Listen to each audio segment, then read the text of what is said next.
우리가 닮아가야 할 예수님의 성품 중에 오늘은 경청의 성품에 대해서 나누어 보도록 하겠습니다. 오늘 함께 보실 하나님의 말씀은 사무엘상 3장 10절 말씀입니다. 여호와께서 임하여 서서 전과 같이 사무엘아 사무엘아 부르시는지라. 사무엘이 이르되 말씀하옵소서 주의 종이 듣겠나이다 하니. 저는 잠이 좀 많은 사람입니다. 20대까지만 해도 누가 업어가도 모를 정도로 깊이 잠이 들었습니다. 그런 제가 잠귀가 밝아지는 계기가 있었는데요. 바로 출산입니다. 아기가 조금이라도 불편한 소리를 내면 금방 눈이 떠지는 제가 너무 신기했습니다. 밤늦게 들어오는 남편의 발자국 소리, 씻고 움직이는 소리에는 아무런 반응도 하지 않고 깊이 잠을 자던 제가 아기의 아주 작은 움직임에도 반응해서 벌떡 일어나는 것입니다. 귀에 들려오는 수많은 소리들 중에 특별한 소리에 귀를 기울이고 반응하는 것. 이것이 바로 경청입니다. 키스 앤더슨이 쓴 경청의 영성이라는 책에 이런 구절이 있습니다. 경청은 우리 서로에게뿐 아니라 하나님을 향해 사랑, 존경, 예우를 갖춰 반응하는 행위다. 키스 앤더슨의 말대로 오늘 우리가 함께 다룰 사무엘상 3장에서 사무엘은 하나님이 부르시는 소리에 존경과 예우를 갖추어 즉각적으로 반응하는 것을 볼 수 있습니다. 이것이 사무엘이 가지고 있던 경청의 성품입니다. 사무엘이 성전에서 섬기던 이 시대는 사사기 시대입니다. 아직 왕정 시대가 시작하지 않았습니다. 사사기 시대의 특징을 한 구절로 표현하면 사사기 21장 25절 말씀입니다. 그때에 이스라엘에 왕이 없으므로 사람이 각기 자기의 소견에 옳은 대로 행하였더라. 세상을 살아가는 기준이 자기 마음이었습니다. 이런 사사시대의 대제사장이 바로 엘리였습니다. 엘리는 하나님의 제사장이었음에도 불구하고 하나님의 말씀을 기준으로 살아가지 못하고 자기의 소견에 옳은 대로 살아가는 일반 백성들처럼 살아갔습니다. 사무엘상 2장을 보면 엘리의 아들들이 성전에서 행한 범죄들을 기록하고 있습니다. 엘리의 아들들은 백성들이 제사를 드리려고 가져온 고기를 제사 드리기 전에 좋은 부위를 자기들이 먼저 가져가고 나머지 고기로 제사를 드렸습니다. 그리고 성전 회막문에서 수종드는 여인들과 성적인 범죄까지 저질렀습니다. 엘리의 아들들의 범죄는 하나님을 섬기는 성전 안에서 예배를 드리는 공간에서 벌어진 일입니다. 하나님이 보시기에 얼마나 심각한 범죄인지 2장 17절은 이렇게 기록합니다. 이 소년들의 죄가 여호와 앞에 심히 크면 그들이 여호와의 제사를 멸시함이었더라. 엘리의 아들들의 죄는 여호와의 제사를 멸시하는 죄였습니다. 제사를 섬기는 제사장인데 제사를 멸시하는 것입니다. 우리도 지금 예배의 자리에 있다고 해서 모든 사람이 다 예배자는 아니라는 말입니다. 엘리 제사장이 아들들이 하나님께 행한 죄들을 다 듣고 나서 어떻게 했을까요? 그냥 아들아 그렇게 하지 마. 소문이 좋지 않단다. 이렇게 말로 타이르고 말았습니다. 그러고서는 계속 제사장의 업무를 하도록 내버려 두었습니다. 상식적으로 이해가 되지 않습니다. 엘리 제사장은 자기 마음에 옳은 대로 처리했습니다. 엘리의 마음에 하나님이 더 중요했습니까? 아니면 아들들이 더 중요했습니까? 맞습니다. 엘리의 마음의 저울은 아들 쪽으로 완전히 기울어져 있었습니다. 하나님이 가만히 계셨을까요? 하나님께서는 엘리에게 분명하게 하나님의 뜻을 말씀하셨습니다. 2장 27절을 보겠습니다. 하나님의 사람이 엘리에게 와서 그에게 이르되 여호와의 말씀에 27절에 이렇게 시작해서 36절까지 하나님의 사람이 와서 엘리에게 조목조목 엘리 아들들의 죄와 하나님의 징계와 하나님의 뜻에 대해서 전달합니다. 그런데 엘리의 반응이 성경에 기록되어 있지 않습니다. 하나님의 징계에 대한 경고를 듣게 되면 구약 시대의 일반적인 사람들의 반응은 옷을 찢고 머리에 재를 뒤집어 쓰고 울며 회개하는 것입니다. 그런데 엘리는 아무런 반응이 없습니다. 열심히 말을 했는데 아무 반응이 없는 것 뭐죠? 무시죠. 하나님이 하나님의 사람을 보내어서 말을 했는데 엘리가 반응이 없는 것입니다. 사사시대의 사람들이 하나님의 말씀을 얼마나 무시하고 살았는지 성전에서 하나님을 섬기는 대표자인 대제사장 엘리가 너무나 적나라하게 보여주고 있는 것입니다. 하나님의 성전도 있습니다. 하나님의 법궤도 성전 안에 있었습니다. 제사도 매일 드렸습니다. 제사장도 많이 있었습니다. 그런데 하나님의 말씀이 없었습니다. 정확히는 하나님의 말씀을 듣는 사람이 아무도 없었습니다. 대제사장조차도 하나님의 말씀을 무시했던 것입니다. 3장 1절에 그때의 여호와의 말씀이 희귀하여 라는 부분이 있는데 하나님이 말씀하지 않으셨던 것이 아니라 하나님의 말씀을 듣는 사람이 없었던 것입니다. 하나님이 얼마나 답답하셨을까요? 태초에 말씀이 계시니라. 이 말씀이 하나님과 함께 계셨으니 이 말씀은 곧 하나님이시라. 하나님은 태초에 말씀으로 이 세상을 지으셨습니다. 말씀하실 때 모든 만물이 하나님께 반응해서 순종했습니다. 그런데 지금 이 세상에 하나님의 말씀을 듣고 있는 사람이 없다는 것입니다. 하나님의 말씀에 반응하는 사람이 아무도 없다는 것입니다. 이런 시대에 아이 사무엘만이 하나님의 말씀에 반응하여 말씀하옵소서 주의 종이 듣겠나이다 라고 대답하고 있는 것입니다. 1절을 보면 아이 사무엘이라고 말하고 있습니다. 13세에 성인식을 하기 때문에 적어도 사무엘은 12살 미만입니다. 이렇게 어린 사무엘이 하나님의 성전 안에서 잠을 자고 있을 때 하나님께서 부르시고 말씀하신 것입니다. 하나님이 사무엘을 불러서 하신 첫 말씀이 무엇인지 아십니까? 바로 엘리 집안을 벌하신다는 말씀이었습니다.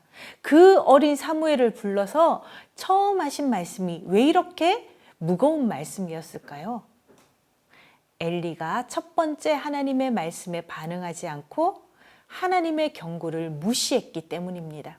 하나님은 심판하실 때 한 번만 말씀하지 않으십니다. 듣지 않으면 계속해서 경고하고 또 경고하고 말씀에 반응하고 회개하고 돌아오시기를 기다리는 것입니다. 사무엘이 다음날 아침에 엘리에게 하나님의 모든 말씀을 전달합니다. 18절입니다. 사무엘이 그것을 그에게 자세히 말하고 조금도 숨기지 아니하니 그가 이르되 이는 여호와이시니 선하신 대로 하실 것이니라 하니라. 사무엘은 하나님의 말씀을 정말 집중해서 잘 들었다는 것을 알 수 있습니다. 잘 들었기 때문에 다음날 아침에 엘리에게 자세히 말해줄 수 있었습니다. 그런데 엘리의 반응을 보십시오. 그가 이르되 이는 여호와이시니 선하신 대로 하실 것이니라. 우와, 우리 자녀가 이렇게 반응하면 어떠실 것 같으십니까? 저는 더 화가 날 것 같습니다. 우리 자녀가 잘못을 했어요. 그래서 너 이렇게 잘못했으니 벌 줄 거야. 부모가 첫 번째 말할 때 그 말을 듣고도 자녀가 아무런 반응 없이 하던 걸 계속한다고 생각해 보세요. 이번엔 부모가 더 화가 나서 한 번 더 말합니다. 내가 벌 준다는 말 진짜야?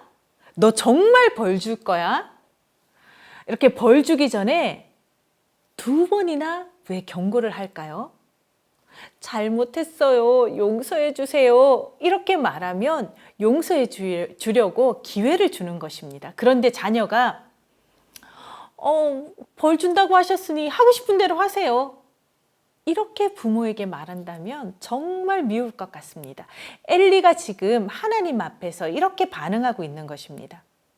하나님의 말씀을 듣고 있으나 이것은 하나님의 말씀을 존중하고 집중하며 듣는 것이 아닙니다. 하나님의 말씀을 완전히 무시하고 끝까지 자기 마음대로 반응하고 있는 것입니다. 자기 소견에 옳은 대로 살아가며 하나님의 말씀을 듣고 또 들어도 무시하던 이 시대에 하나님의 말씀을 경청하는 단 한 사람 사무엘의 등장으로 사사시대는 끝이 납니다. 이렇게 하나님의 말씀을 경청하는 사무엘에게 하나님은 선물을 주셨습니다. 19절에서 20절 말씀입니다.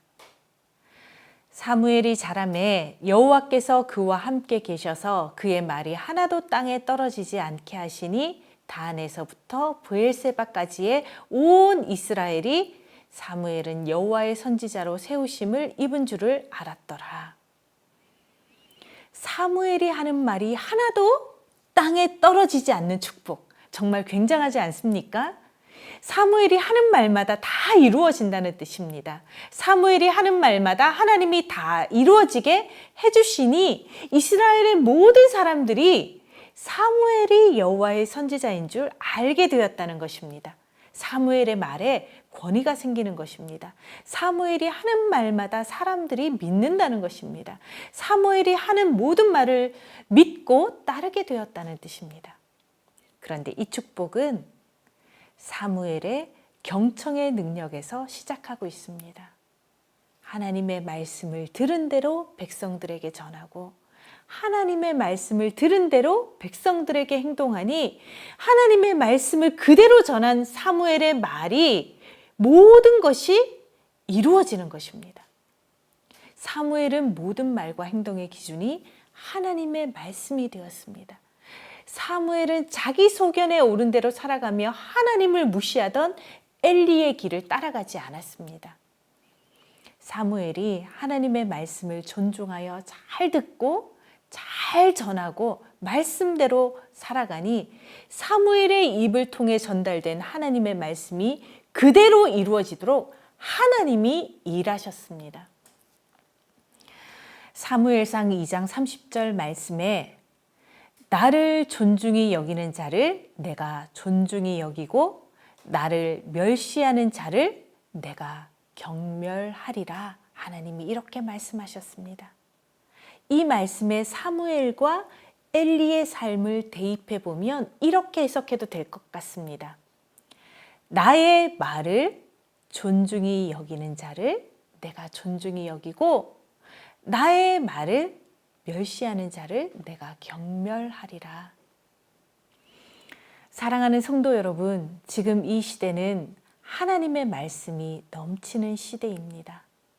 TV에서도 기독교 방송 채널에서 하루 종일 하나님의 말씀이 전해지고 있고 손바닥 안에 있는 핸드폰으로도 언제든지 하나님의 말씀을 들을 수 있습니다. 그리고 중세 시대만 해도 성경책을 집집마다 가지고 있는다는 것은 꿈도 못 꾸었는데 지금은 한 집에 몇 권씩 성경책이 굴러다니고 있습니다. 너무나 흔한 성경책 위에 먼지가 쌓이고 있습니다. 코로나 시대라고 핑계할 수가 없습니다. 하나님의 말씀이 폭포처럼 쏟아지고 있는 시대인데 그럼에도 불구하고 엘리의 시대처럼 여호와의 말씀이 희귀하여 듣지 못하는 사람들이 너무나 많이 있습니다. 사복음서에서 예수님은 설교 전에 항상 이렇게 말씀하셨습니다. 들을 귀 있는 자는 들을지어다. 우리에게는 하나님의 말씀을 들을 귀가 있습니까? 여러분의 귀는 엘리의 귀입니까? 사무엘의 귀입니까? 듣기는 누구나 쉽게 할 수 있지만 경청은 아무나 할 수 없습니다. 하나님을 존중하는 자가 하나님의 말씀을 듣고 반응할 수 있습니다. 우리 영화부 모든 가족들은 하나님을 향한 사랑과 존중을 가득 담아 하나님의 말씀 하나하나를 귀하게 듣고 반응하는 경청의 사람이 되시기를 소망합니다. 그리고 경청의 성품으로 하나님의 말씀을 존중히 여기는 여러분을 하나님께서 존중히 여겨주시는 은혜가 여러분과 함께하기를 축복합니다. 이 시간 자녀를 위한 축복 기도문을 함께 읽으며 기도하겠습니다. 사랑하는 하나님 아버지, 우리 가정이 경청의 성품으로 살아가게 하옵소서. 우리 자녀가 세상의 수많은 소리들 속에서도 하나님의 말씀이 들리는 은혜가 있게 하시고 하나님의 소리에 반응하고 경청하게 하옵소서. 우리 자녀가 하나님을 존중히 여기는 마음으로 예배드리고 말씀에 경청하게 하셔서 하나님이 우리 자녀를 존중히 여기는 축복을 받게 하옵소서. 우리 자녀가 사무엘과 같이 하는 말마다 땅에 떨어지지 않게 하셔서 하나님께서 함께 하시는 것을 삶으로 증명하며 살아가게 하옵소서. 예수 그리스도의 이름으로 기도합니다. 아멘.